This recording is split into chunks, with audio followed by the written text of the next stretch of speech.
Hi, I'm Amy Cervantes, and I'm a medium. And I was going to tell you guys my story. When about 15 years ago, I was going through a lot of anxiety.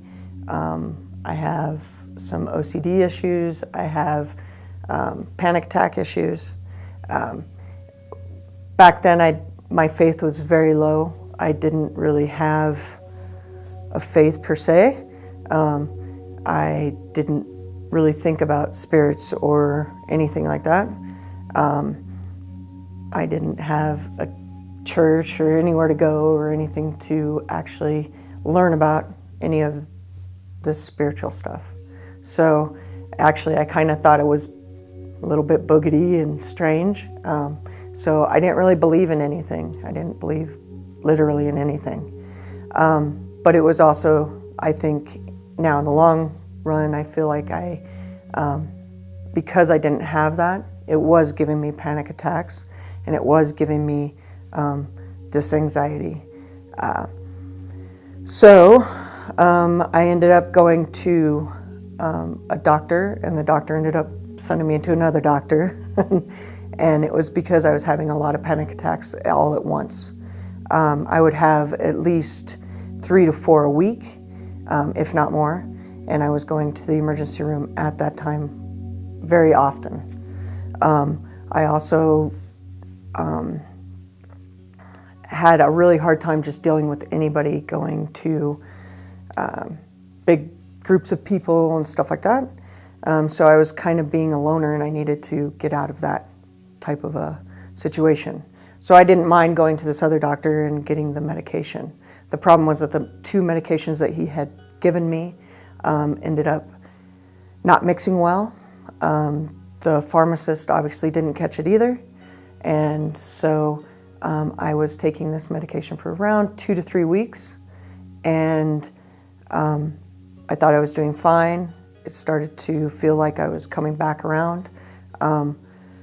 But one night I started to have a panic attack. Well, I knew it was coming on. I knew what that felt like. So I decided to take the pill. I took the pill. I went to bed. I woke up about an hour and a half later.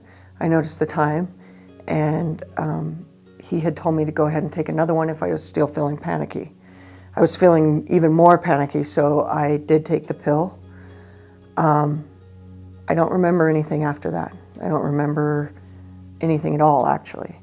From what I was told, I collapsed on my living room floor. My roommate at the time had come in. I had some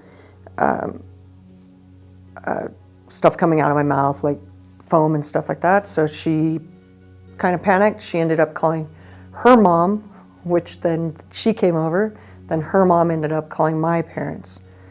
My parents, it took a while for them to get to me. They finally got there, and when they did, I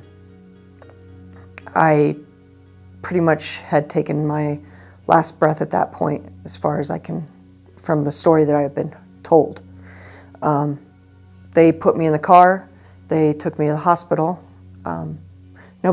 I think they all panicked at the same time because none of them decided to call an ambulance. But they took me to the hospital.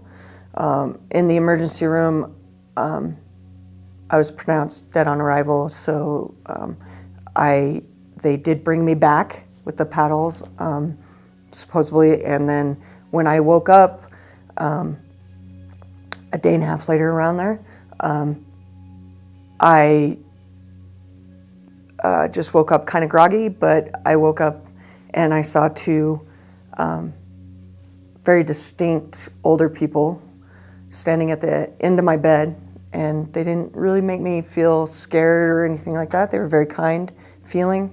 They both waved at me and smiled, and I kind of waved at them a little bit, and then I heard a noise, so I looked over and it was my mom. And she was very excited that I was awake. They weren't sure I was going to wake up.